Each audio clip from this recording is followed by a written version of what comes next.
High hello welcome back to my channel. स्वागत आहे सर्वांचं आपल्या हक्काच्या मराठी यूट्यूब चॅनलवर. तर आज आहे वटपौर्णिमा आणि आज मला वटपौर्णिमेचा उपवास असतो आणि मी वाडाची पूजा कशा प्रकारे करतात किंवा पूजेचं ताट कशा प्रकारे बनवणार आहे ते मी आजच्या ब्लॉगमध्ये दाखवणार आहे.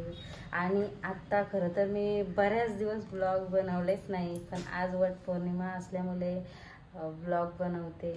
तर तुम्ही ब्लॉग कंटिन्यू करा. आत्ता मी पिऊला स्कूलमध्ये सोडलेली आहे आणि थोड्याच वेळात रिशू सुद्धा स्कूलमध्ये जाणार आहे. तर मी आता रिशूची टिफिनची तयारी करते आणि त्याला स्कूलमध्ये सोडून येते आणि त्यानंतर आपण वडाची पूजा करायला जाणार आहोत. तर आता मी रिशूच्या टिफिनची तयारी करते आणि आता बऱ्याच दिवसानंतर रिशूचा स्कूल असल्यामुळे म्हणजेच आता 2 महिने तरी झाले असतील सुट्टी होती स्कूलला. बऱ्याच दिवसांनी स्कूल चालू झाल्यानंतर पोरं खूप कंटाळतात जायला. तर सध्या तो थोडासा कंटाळा करत आहे, 2-3 दिवस झाले, पण मग हळूहळू सवय झाल्यानंतर तो जाईल.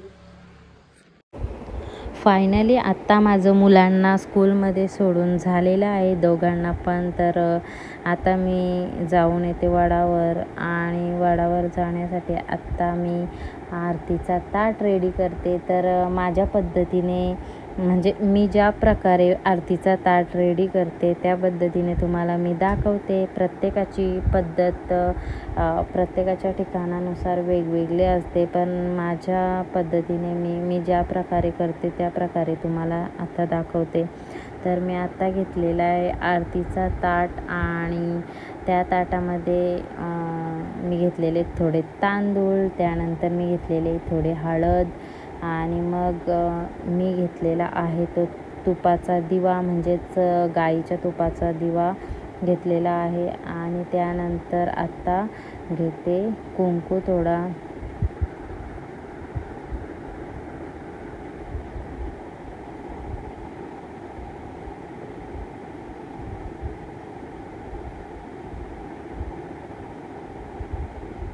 आणि त्यानंतर मी 5 फळं घेते, पण मग प्रत्येक ठिकाणी वेगवेगळ्या पद्धतीने फळं घेतली जातात. कारण मी आता नाशिकमध्ये बघते तर आमच्याकडे 5 वेगवेगळ्या प्रकारची फळं घेतली जातात. तर नाशिकमध्ये सेम म्हणजेच 5ची एका प्रकारचेच आंबे घेतले जातात, एकाच प्रकारची फळं घेतली जातात. तर ते आंब्यामध्ये ओटी भरतात आणि प्रत्येकाची पद्धत खरंच वेगवेगळी असते. आणि मी आता घेतलेले आहेत केली. तर तिथे एक शंकराची पिंडसुद्धा आहे, खूप छान अशी छोटीशी, आणि तिथेच वडाचं झाड आहे. तर मी त्या शंकराच्या पिंडीला तसेच वडाला पूजनासाठी फुलं घेतलेली आहेत आणि थोडासा बेलपत्रसुद्धा घेतलेला आहे. त्याच्यासोबत आपण घेतलेला आहे अगरबत्ती आणि हा घेतलेला आहे आपण खण. आणि खणासोबत दोरा येतो, पण तो छोटा असतो, त्याच्यामुळे मग मी सेपरेटसुद्धा दोरा घेते एक, आणि तो दोरा घेतलेला आहे. त्यानंतर आपण घेतलेला आहे कापूर आणि माचीस, जी की मेन आहे दिवा पेटवण्यासाठी व अगरबत्ती पेटवण्यासाठी. तसेच मी घेतलेले आहेत खायची पानं 2, आणि त्यानंतर आपण घेणार आहोत नारळ. आणि प्रत्येक ठिकाणी नारळ फोडला जात नाही, आमच्या ह्याच्यात नारळ फोडतात. तर मी नारळ घेतलेला आहे आणि आता घेते मी पाण्याचा तांब्या घेतलेला आहे. आणि आता आरतीचा ताट आपला फायनली रेडी झालेला आहे. तर पण नाशिकमध्ये गहू घेतात आरती म्हणजे ओटी भरण्यासाठी. तर मी सुद्धा ओटी भरण्यासाठी गहू घेतलेले आहेत. अशा प्रकारे आपला आरतीचा ताट आता रेडी झालेला आहे. आणि आता मी दिवा पेटवून घेते आणि नंतर फायनल दाखवते. तर आता आपला फायनल ताट रेडी झालेला आहे आरतीचा. तुम्ही बघू शकता खूप छान असा ताट मी रेडी केलेला आहे आणि आता मी सुद्धा रेडी होते. तर फायनली मी सुद्धा आता जाण्यासाठी रेडी झालेले आहे आणि आता आम्ही वडावर जायला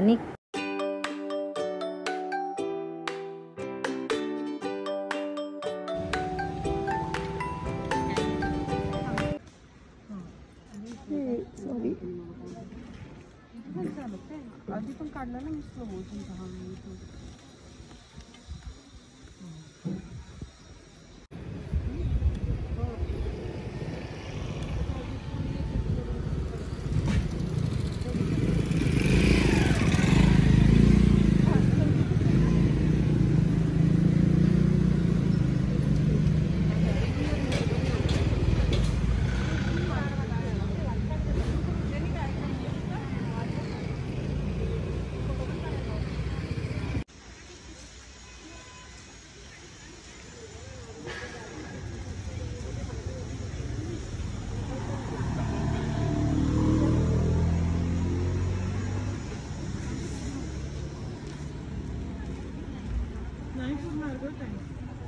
संपला ना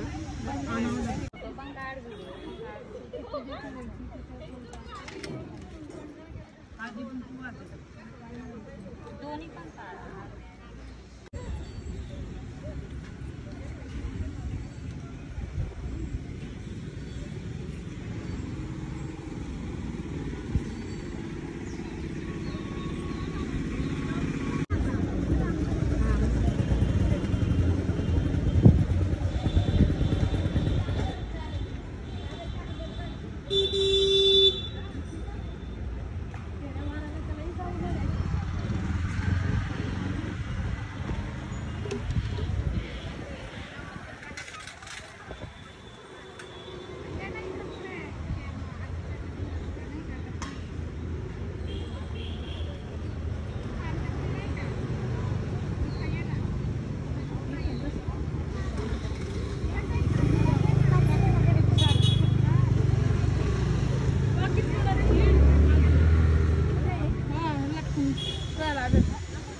मला पण 2-3 द्यायची काय म्हटले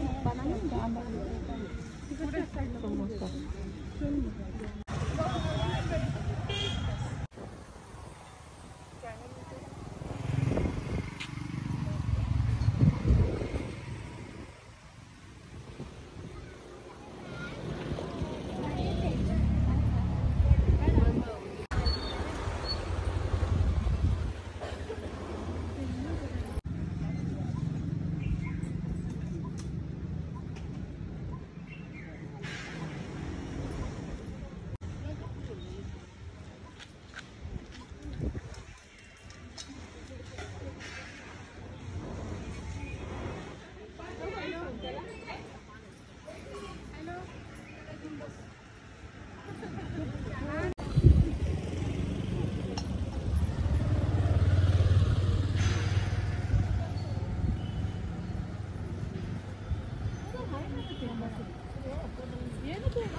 मला आधी पूजा तर करू दे बाया पूजा लगेच उचलता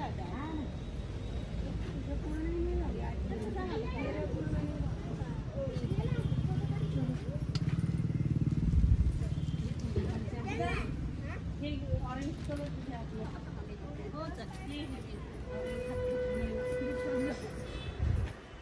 एक सेल्फी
फायनली आत्ता मी वडाची पूजा करून आलेली आहे आणि रिशूला आणि पिऊला सुद्धा स्कूलमधून घेऊन आली. थोडा उशीर झाला त्यांना आणायला स्कूलमधून, पण मग आता घेऊन आलेली आहे. आणि आता मी हे करून घेते, उपवास सोडून घेते, म्हणजेच काहीतरी फळं वगैरे खाऊन घेते आणि मुलांना सुद्धा जेवण देते.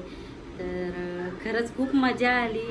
वटपौर्णिमा उत्सव खूप छान प्रकारे साजरा झाला आजचा. तर तुम्ही ब्लॉगमध्ये बघाच.